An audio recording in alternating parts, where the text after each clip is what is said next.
Global star Ram Charan పుట్టినరోజు సందర్భంగా సినీ ప్రముఖులు అభిమానులు సోషల్ మీడియా వేదికగా బర్త్డే విషెస్ అందజేస్తున్నారు. నెట్టింట మెగా వారసుడి పోస్టులతో ట్రెండ్ చేస్తున్నారు. తమ అభిమాన నటుడి కోసం రక్తదాన శిబిరాలు, అన్నదానం, మజ్జిగ, చలివేంద్రాలు వంటి సేవా కార్యక్రమాలు చేస్తున్నారు. ఇక రామ్ చరణ్ పుట్టినరోజు సందర్భంగా AP deputy CM Pawan Kalyan ప్రత్యేకంగా బర్త్డే విషెస్ తెలిపారు.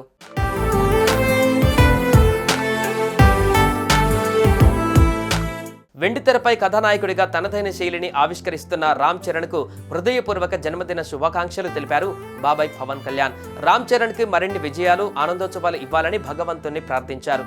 ఇక తొలి చిత్రం నుంచి ప్రతి అడుగులో ప్రేక్షకులను మెప్పిస్తూనే ఎప్పటికప్పుడు నవ్య రీతిలో రామ్ చరణ్ పాత్రలను ఎంచుకుంటున్నాడని పవన్ తెలిపారు.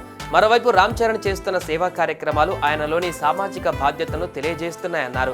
నటనలో విభిన్న శైలి చూపడం, పెద్దల పట్ల గౌరవభావం, ఆధ్యాత్మిక చింతన, సమాజం పట్ల బాధ్యత రామ్ చరణ్ ఎదుగుదలకు ఖచ్చితంగా దోహదం చేస్తాయన్నారు పవన్. సమున్నత స్థాయిలో నిలవాలని మనస్ఫూర్తిగా ఆకాంక్షించారు పవన్ కళ్యాణ్.